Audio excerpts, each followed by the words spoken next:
Малоизвестный сироп избавляет от кашля всего за один день, особенно это касается курильщиков. Простуда, грипп и лихорадка характеризуются такими симптомами, как боли в горле, заложенность пазух, насморк и постоянный кашель.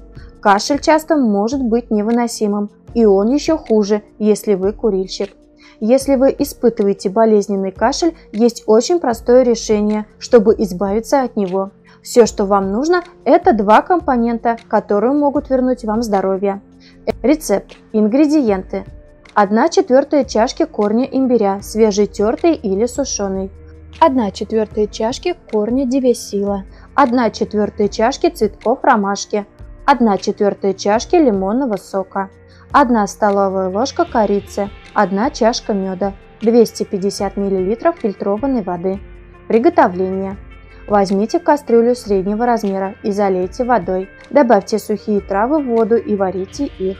Уменьшите высокую температуру, как только смесь закипит. Снимите с огня, как только половина жидкости выкипит. Тщательно процедите жидкость. Когда жидкость будет еще теплой, добавьте лимонный сок и мед. Размешайте как следует. Вылейте смесь в контейнер и храните в холодильнике в течение 2 месяцев. Дозировка. Выпивайте 1 столовую ложку сиропа 3 раза в день. Это средство также полезно для детей. Совет. Чтобы вылечить сухой кашель, добавьте 1 чайную ложку сухих листьев мяты в сироп. Будьте здоровы! Понравилось видео?